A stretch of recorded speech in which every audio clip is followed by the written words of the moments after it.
I never played basketball. No. I don't remember the last time I played basketball.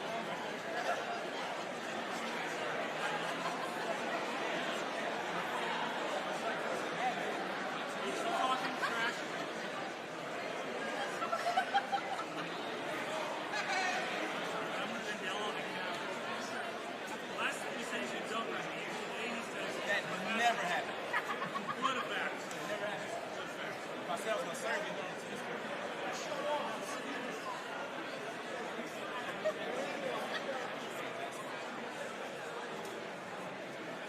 Ask about my rest.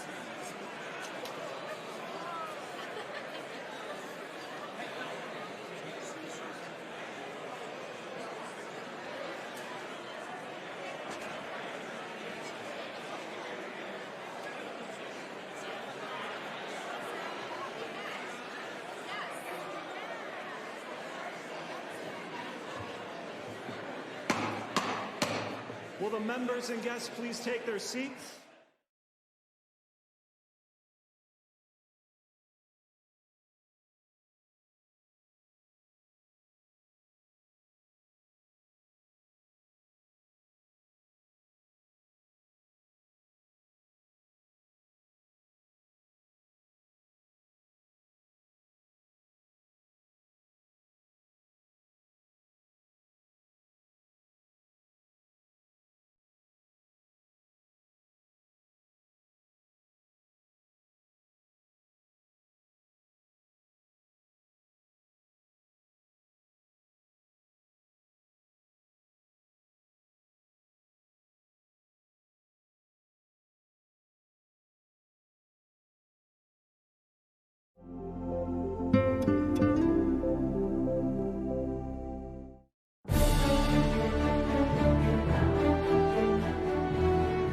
Welcome to Wisconsin Public Media's coverage of Governor Tony Evers' first State of the State address.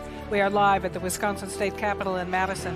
In a few moments, Tony Evers, the 46th governor of Wisconsin, will make his way into the Assembly chambers. He will speak tonight before the full legislature, the Wisconsin Supreme Court, his cabinet, and other statewide elected officials. Good evening. I'm Frederica Freiberg from Wisconsin Public Television. And I'm Sean Johnson from Wisconsin Public Radio. This is the 104th Wisconsin legislative session. Wisconsin State Assembly Speaker Robin Vos of Rochester will provide the Republican response following the governor's State of the State address tonight. Tonight, Democratic Governor Tony Evers lays out his plans for 2019 after defeating two-time Republican incumbent Scott Walker in last November's election. And with that said, we know that Governor Evers expects to highlight bipartisanship in tonight's speech, also going so far as to say that he would really call on the Republican leaders to work off his, Governor Evers' state budget as opposed to drafting their own. It seems like, maybe a minor procedural thing, but this is what you're going to hear a lot of in the opening days of his administration for sure, as this Republican legislature and this Democratic governor kind of feel each other out, look for an edge where they can get it, even as they speak pretty much daily about finding bipartisan, solutions. Right. There is a lot of speaking, as you say, to that bipartisanship. But just today, on the Assembly floor, there was a pre-existing health care bill, and it did pass in a bipartisan way. But there were certainly Democrats on the other side of the aisle who took exception to that. Right. Just so you know, sometimes. The governor of the great state of Wisconsin, the Honorable Tony Evers.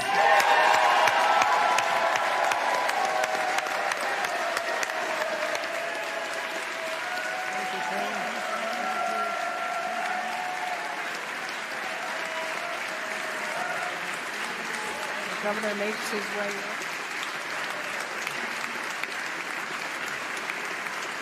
Sometimes when you're watching these things at home, there's a lot more of a run-up to the speech. I'll tell you, that all happened before you tuned in.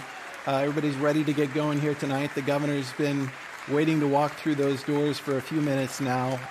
Back here in the Assembly parlor, you see him shaking hands now with lawmakers from both sides of the aisle. He's reaching out to the Democratic side there. Maybe the governor and His folks wanted to get things going, given that there is this snow coming in. It was not as heavy as expected, but you were pointing out earlier, Sean, that when Governor Walker gave his first State of the State, it was one big snowstorm. It's one of the first things I thought of, and then, it feels remarkable, and then yet again, this is Wisconsin, and it's snowing in January, so maybe not so remarkable, but, that is one thing they have in common anyway. There's the governor now shaking hands with Democratic Senator Tim Cullen, Chief Justice Patience Rogensack, other members of the Supreme Court there to watch the speech. We know that his family is up above watching. Looks as though people are ready for the governor, Tony Evers, to begin his first State of the State address. It's going to be a busy month, or busy few months for the governor. He had that inauguration address, the State of the State. He's going to give his first budget address, too. That's going to be in late February, a little later than usual, not as late as he had hoped. At this time, it is my honor to introduce the governor of the great state of Wisconsin, the Honorable Tony Evers.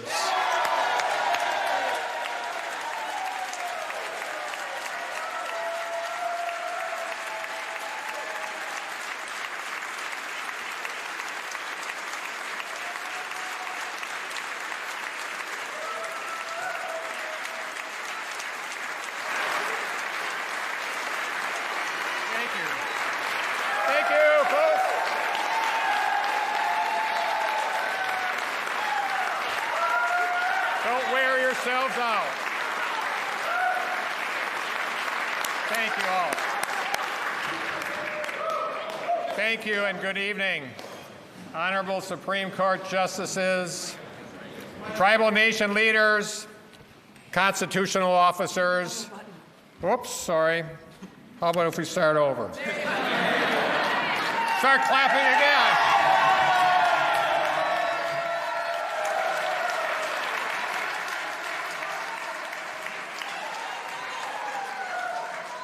I did that on purpose, sorry.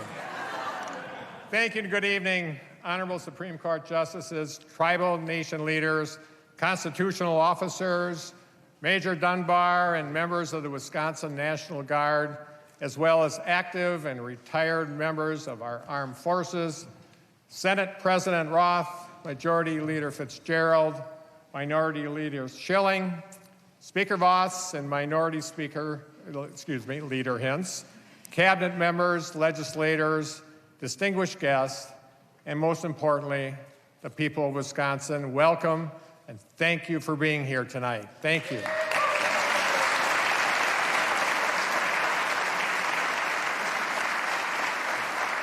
Before we get started, I also want to recognize someone else who's here with us tonight. He's a Wisconsin institution and embodies both the soul of our campus here in Madison and the spirit of our state. Marching band director and director of bands at the University of Wisconsin-Madison, Dr. Mike LaCrone. Mike.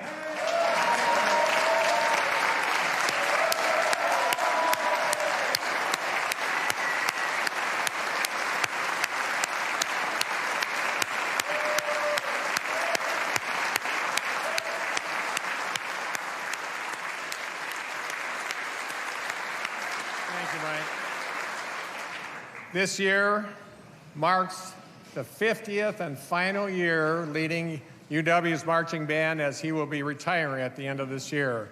He's directed halftime shows for nearly half of Camp Randall's existence and has seen coaches and chancellors and band members come and go. But even more than the stop at the top or the fifth quarter post-game routines, the professor will be remembered for being a remarkable leader, teacher, and inspirer, not just for his students, but for people all across our great state. So tonight we honor the professor and thank him for his service.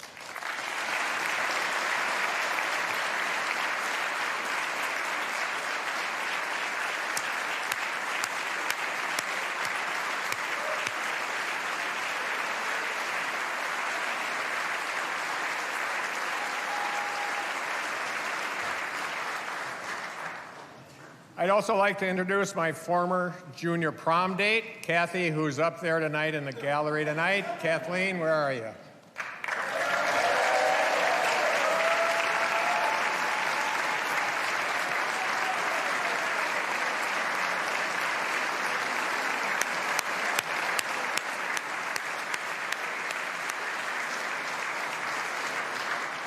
All my other kids and grandkids I'm sure, are watching from home, and I hope you're staying awake because this is probably the most important speech of your lifetime. And thank you, family, for supporting me. I love you all, so thank you very much. I'm Tony Evers, and I'm incredibly honored to be here tonight as the 46th governor of the great state of Wisconsin to say this. The state of our state is that we have work to do, and we're ready for bipartisan solutions.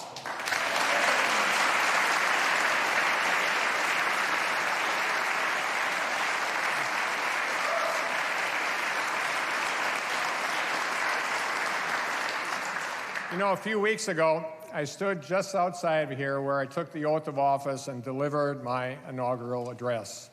And I remind you today, just as I did weeks ago, of the spirit of our service, of the power that we have, and the responsibility that we bear. We are a state forged by the Wisconsin idea, the notion that education informs our public policy and that knowledge should embrace the communities we're called to serve. But today, we're also a state among the worst to raise a black family, and we're a state that's spending more on corrections than our entire University of Wisconsin system. We are a state that once cultivated new technology from typewriters to automobiles. We've led the nation in innovation. But today, we are a state that's behind in broadband expansion, and we trail the country in startups and small business creation. We are a state that was the birthplace of Badger Care, and we've been a laboratory for democracy. But today, we are also a state where it becomes cheaper to get health care by driving across the Mississippi River. The realities we face are bigger than yours truly or any political party. The magnitude of our challenge require us to put people first because, as I've said it before, that is the promise of our service. So tonight, I'm asking you to join me in making good on that promise by moving forward together.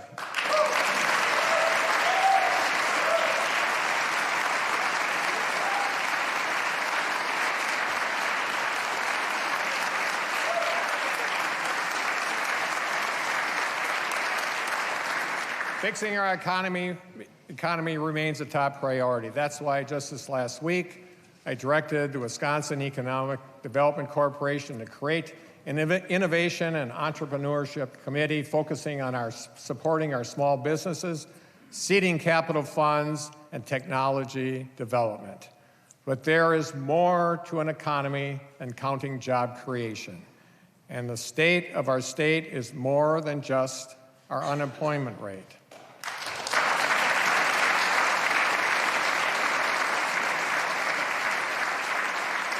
The opportunity we have to offer is not just the number of jobs we create, it's counted too. It's counted too by the number of workers who will work 40 hours each week just to keep their family out of poverty.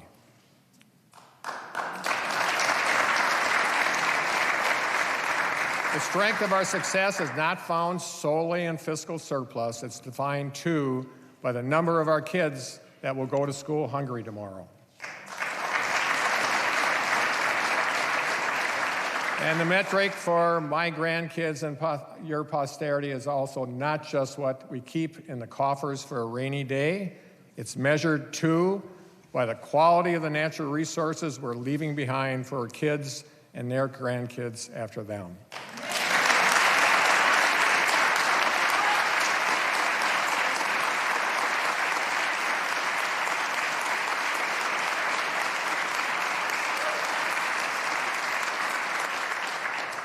The state of our state is the work of Lisa, who is also in the gallery tonight. Lisa? Where are you, dear?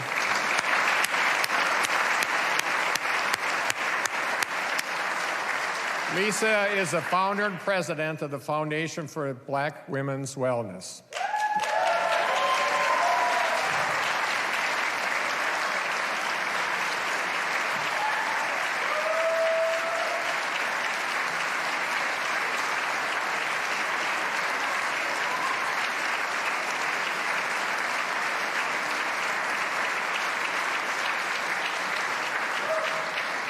The foundation serves more than 1,000 women and girls working to eliminate health disparities affecting Black women, their families, and their communities. Thanks so much, Lisa. I appreciate your great work.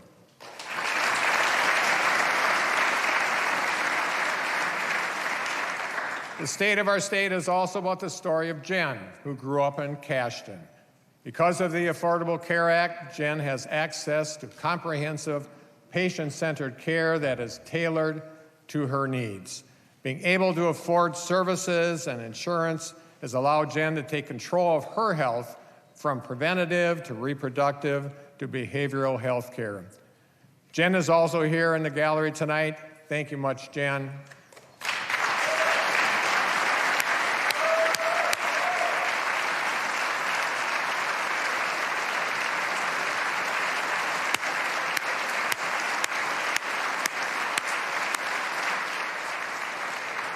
The state of our state is the story of Jose, who came to Abbotsford from Mexico with his parents when he was 12 years old.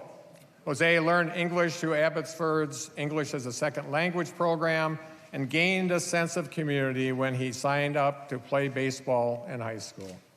Jose decided to stay here in Wisconsin. He still lives in Abbotsford, where he is raising his sons, Marco and Nicholas, and coaches their baseball team, the Broncos. And he has become, a naturalized citizen, and his son, Marco, and he are up in the gallery tonight. Please stand and be recognized.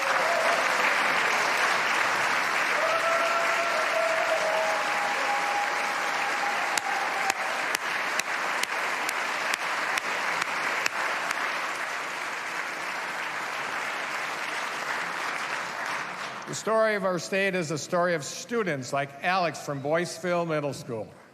Alex's teacher describes her as having the drive and passion that makes her such a strong student, and she's excited to come to work every single day. Alex has worked hard to turn things around in school and is now passing all of her classes, has no missed assignments, and has gone above and beyond to help other students too. And it's also the story of students like Diamond from Parker High School in Janesville, where the school nurse describes her as the strongest young lady she has had the pleasure of knowing.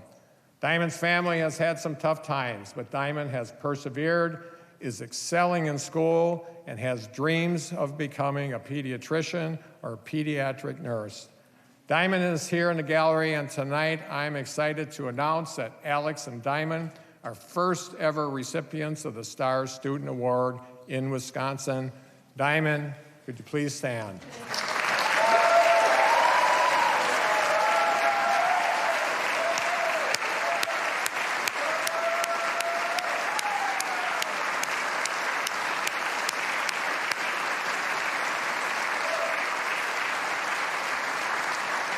Way to go, Diamond. Great job. When I stood before you just a few weeks ago to deliver my inaugural address, I said it was time to get to work, and we have. But the real work, the hardest work, is yet to be done. Last month, Mandela and I traveled across the state listening to Wisconsinites talk about their values and their vision for the future. We talked about policies and solutions that connect the dots. I keep saying that, connecting the dots, and I've been asked several times, what in the world do I mean by that? It's about seeing the forest through the trees. It's about seeing the connection between how a lack of access to affordable housing affects kids in their classrooms. It's about seeing the connection between drug and alcohol addiction and the burgeoning criminal justice system. It's about seeing the connection between a budding entrepreneur who wants their own business and how the rising costs of health insurance might push that dream out of reach. The budget that I'll be introducing in the next couple weeks is about connecting those dots. And to no surprise, as it always has been for me, it starts with education.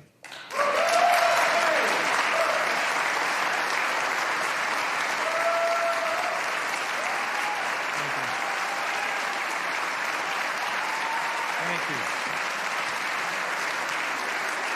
Carolyn, thank you.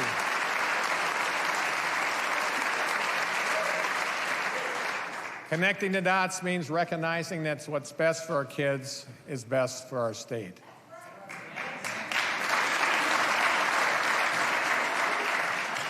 The investment we make in our kids today will yield dividends for generations.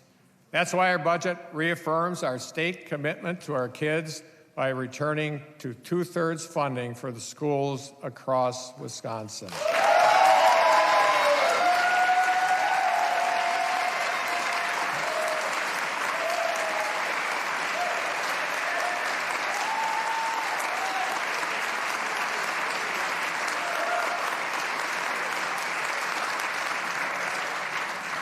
And I was especially pleased to learn that the Speaker has encouraged his members to support this provision in our budget, and that I hope I can count on your support going forward.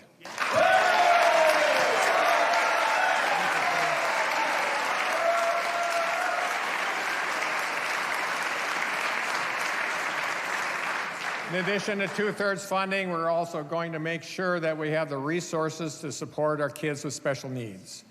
For the past decade, we've not only cut funding for our public schools, we've failed to fully fund services for special education. Now, this has forced local school districts and taxpayers to squeeze resources from other areas to provide these critical services. Our budget will provide an unprecedented $600 million increase in special education funding.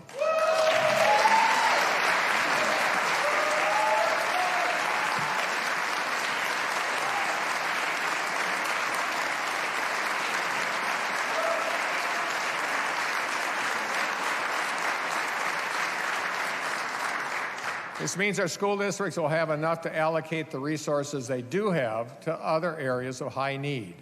And we're not just going to increase support for our kids with special needs. We're going to get to work in closing the achievement gap for low-income students and students of color.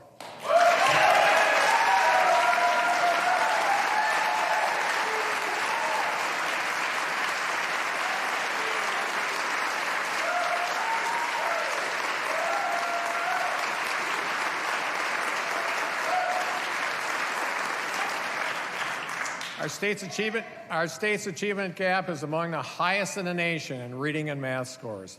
As state superintendent, I submitted proposals that would have helped address our state's achievement gap. Unfortunately, most of these proposals never made it through the legislative process. I believe this is the year they will.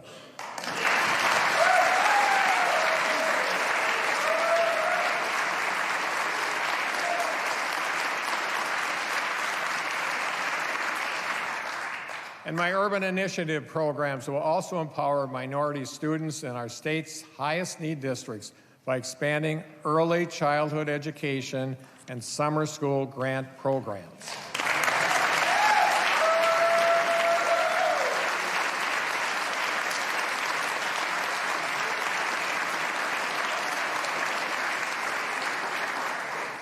It is urgent that we increase support for our low-income students and students of color. The longer we wait to invest in closing our achievement gap, the wider the gap will get and the more it will cost us in the long run. Finally, we're going to propose a 5-fold increase in mental health programs for our K-12 kids across our state.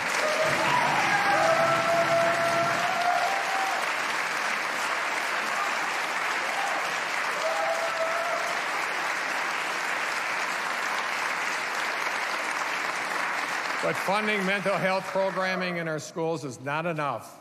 So tonight, we renew our commitment to making sure everybody has access to quality, affordable health care.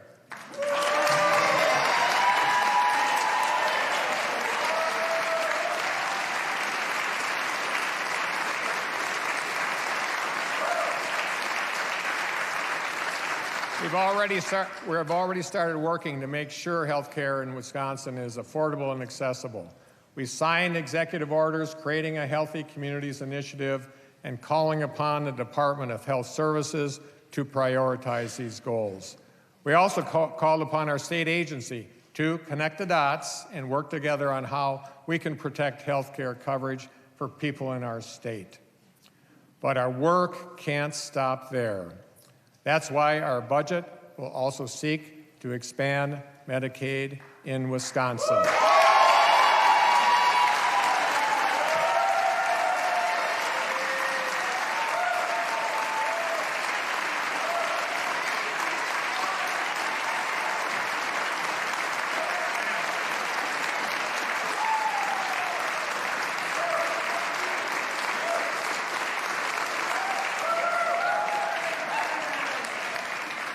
According to the Nonpartisan Legislative Fiscal Bureau, this will enable an additional 76,000 Wisconsinites to have access to affordable health care.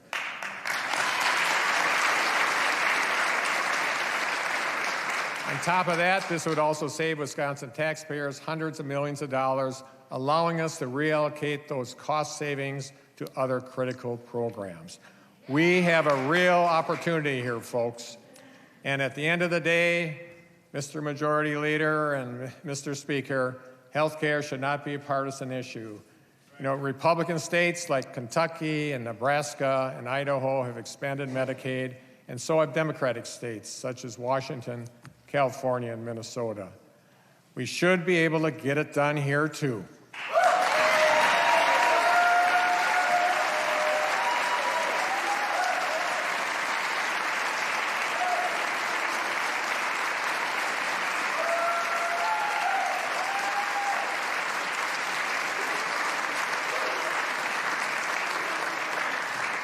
The people of Wisconsin voted for a change this November and asked us to stop playing politics with their health care. That's why I'm announcing tonight that I have fulfilled the promise I made to the people of Wisconsin by directing Attorney General Call to withdraw from a lawsuit that would gut coverage for the 2.4 million Wisconsinites who have pre-existing conditions.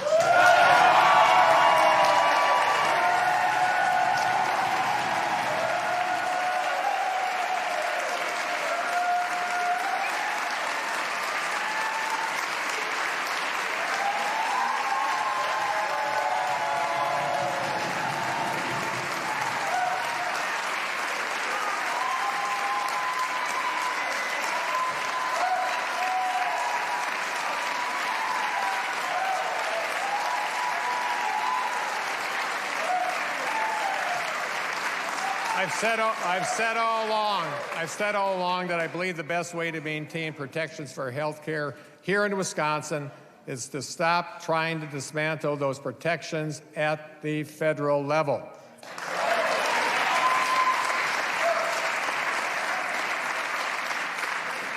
In addition, we're going to address Wisconsin's transportation funding crisis. I appointed Secretary-designate Craig Thompson because I know that he will work on both sides of the aisle for a solution that works for Wisconsin. I fully expect that he will be approved with the consent of the Senate.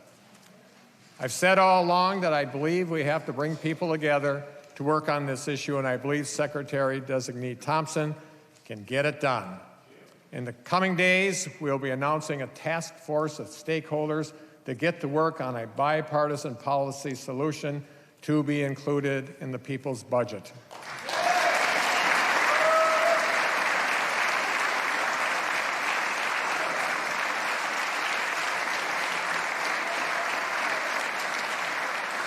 The task force will solicit feedback from key partners from all regions of the state, all sectors of the economy, and users of all different modes of transportation. And while I know that caucus members in both houses support different approaches to solving our transportation funding crisis, it's going to take sacrifices and compromise to find a long-term, comprehensive solution that works for everybody.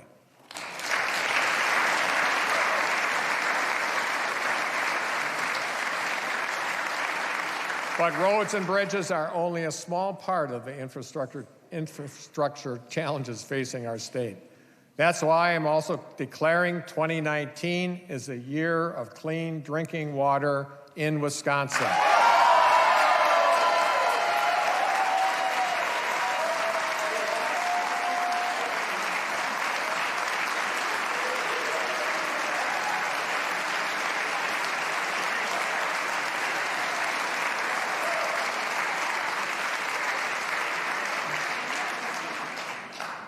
According to the Department of Health Services, 1.7 million Wisconsinites depend on private wells for water, and 47% of those wells do not meet acceptable health standards.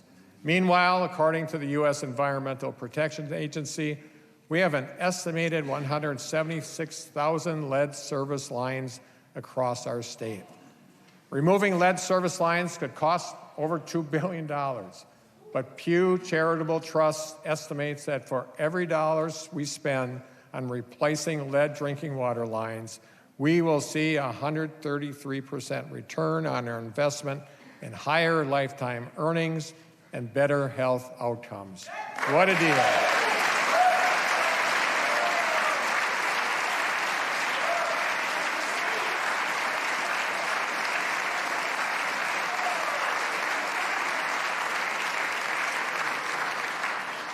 That's why in the coming weeks, I'll be signing an executive order to designate a person at the Department of Health Services to take charge on addressing Wisconsin's lead crisis and to help secure federal funding for prevention and treatment programs. We have to get this done.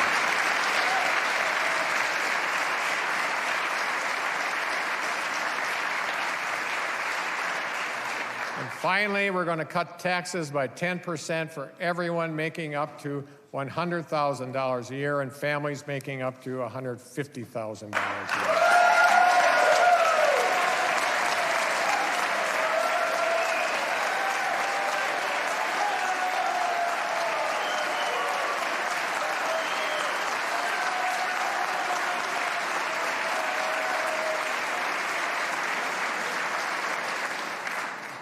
But sorry. But we're not going to do it by spending money we don't have or that might not be there in 2 years.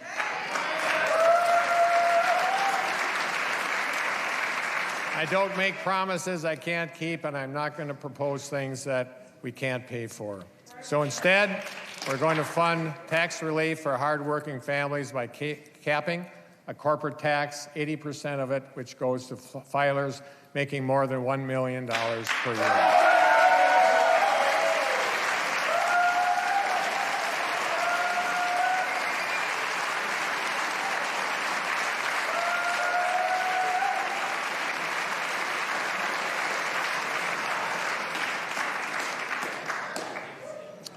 An economy that works for all of us, healthier communities, more money for our schools and kids, better roads and infrastructure. That is what the people of Wisconsin expect from us, and that is what the people of Wisconsin deserve. Given the challenges we face, I expect the legislature will focus on these important priorities instead of being distracted by division and preventing us from working together to get things done.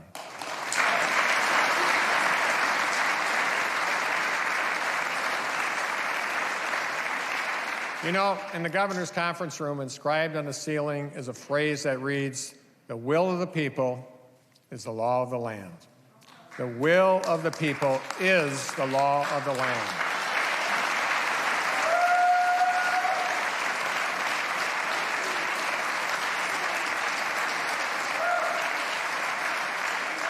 That means I expect legislation arriving on my desk will be passed with broad support and the spirit of bipartisanship.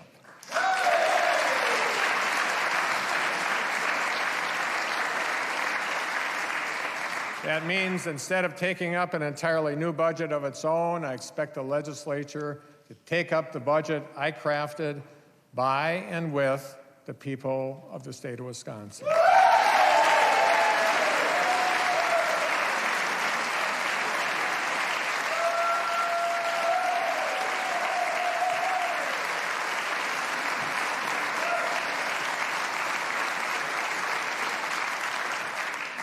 I'll tell you today, as I told you a few weeks ago, that I have never been more hopeful about our state and our kids' future.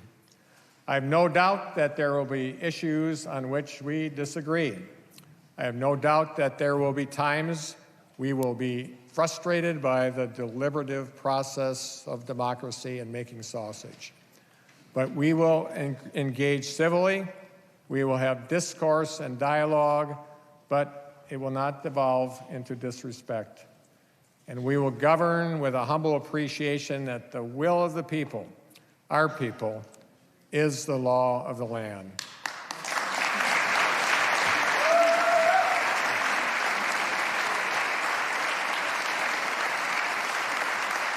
Now, let's get back to work. Thank you, and on Wisconsin.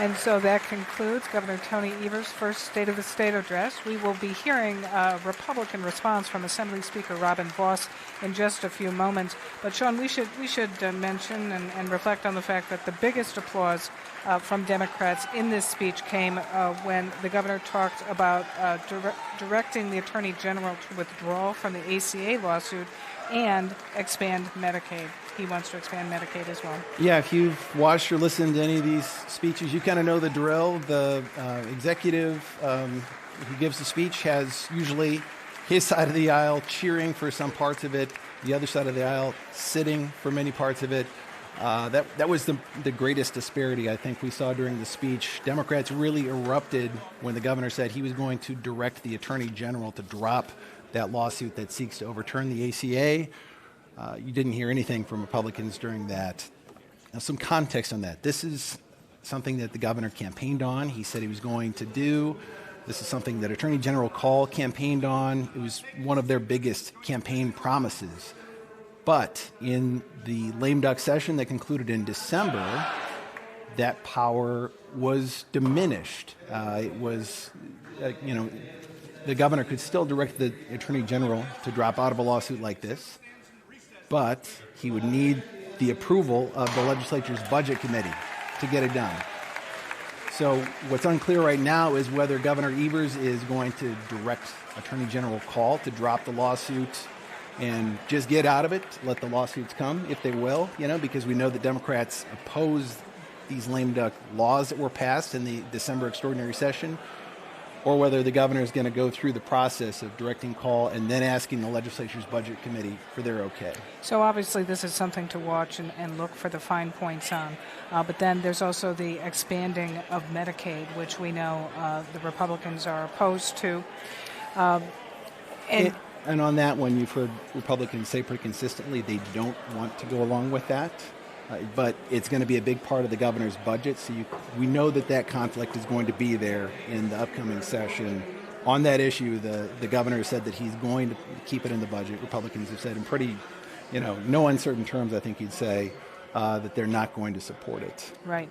Again, Tony Evers calling for bipartisanship, but now we'd like to throw it to Assembly Speaker Robin Vos with the Republican response. Speaker.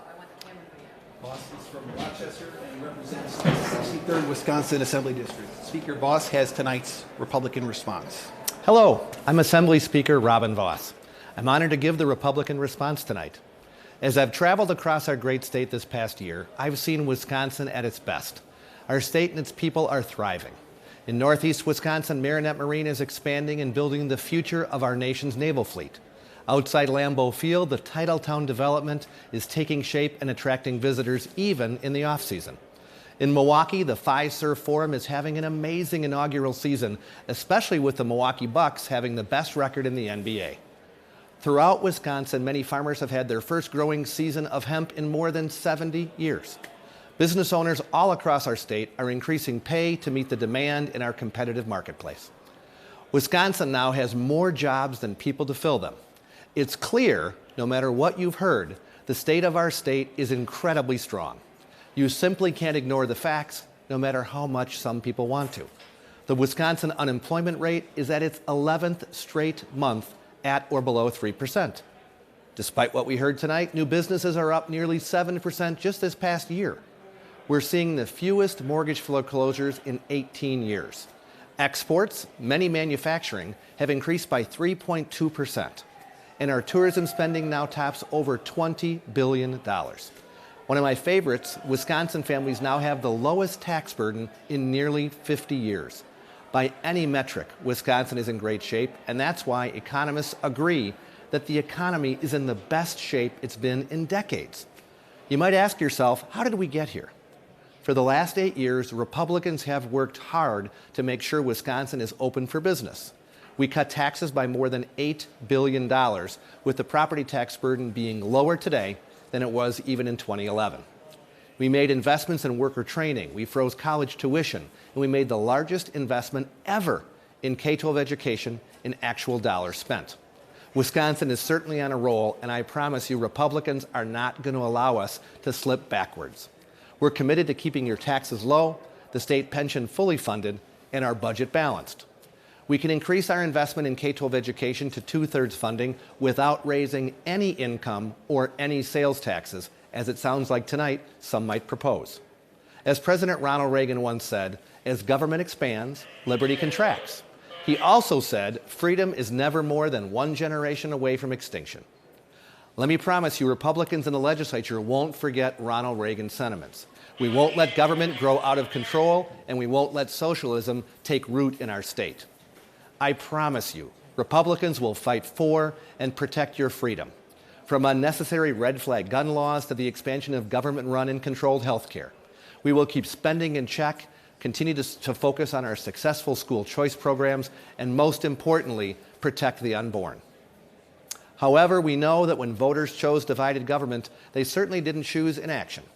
In November, the voters said they want us to find ways to work together, and that's why only days after the inauguration, every single one of my Assembly Republican colleagues signed onto a letter sent to Governor Evers outlining different areas where we thought we could find common ground. It's my hope that we focus on the issues that don't divide our state. Instead, we focus on the issues that are easy to find common ground. The 11 ideas that we proposed in the letter aren't meant to be an exhaustive list, but certainly a good starting point. Things like enhancing internet access, preventing homelessness, improving foster care, and yes, cutting middle-class taxes should all be slam dunks. Wisconsinites want us to work together, and these are shared priorities that we can begin working on right away. Also this past week, Assembly Republicans moved forward on a middle-class tax cut using the governor's framework. Unlike Governor Evers' original plan, our plan doesn't raise taxes on farmers or manufacturers. It doesn't raise taxes on anyone. It simply uses the GOP surplus, almost $600 million, to pay for it. The tax cut is targeted, just as Governor Evers wanted, to families making under $150,000 and individuals making under $100,000. It saves a married couple with a median income more than $300 annually. That's real money. We can make this middle-class tax cut a reality, but we have to have a willing hand on the other side. The only bottom line that we have is we're not going to raise somebody's taxes to lower another's when there's plenty of money left to be able to do it on our own. Another shared priority is protecting the insurance coverage of pre-existing conditions. Assembly Republicans promised that it would be the first bill we passed this session, and we did it just earlier today. It was a bipartisan vote, 76 in favor and 19 against. That sure sounds like something that should go to Governor Evers' desk, and he should sign as quickly as he can. The Assembly approved this bill guaranteeing access to insurance for individuals with pre-existing conditions, regardless of what happens with Obamacare, and the threat that we heard tonight to say we want to pull out of the lawsuit. The bill also eliminates any annual or lifetime cap on health insurance in Wisconsin. There should be no reason why Governor Evers doesn't sign the pre-existing condition bill that was passed with a strong bipartisan majority or approve a middle-class tax cut that he proposed and we're able to pay for with the GOP surplus. Tonight, Governor Evers said he expects the legislature to take up the budget that he crafts, quote, by and with the people of our state. We will certainly consider every idea in his budget, but unfortunately his ideas are only focusing, it seems, on one side of the aisle, not in the middle where we think we should be, and certainly not where the vast majority of Wisconsinites are. If his budget is merely a tax and spend wish list, one that would never pass our legislature, unfortunately his budget would amount to political gamesmanship, and the words of bipartisanship he said tonight would ring hollow. Every person who runs for public office wants to change their part of the world for the better. One of the first introductions into politics from myself was my 6th grade teacher in Burlington. She told me everyone in the United States has a chance to make a difference. In our system, good people often don't run for office because they want to do things, they want to be involved in the process to make the life better for their family, their friends, and their neighbors.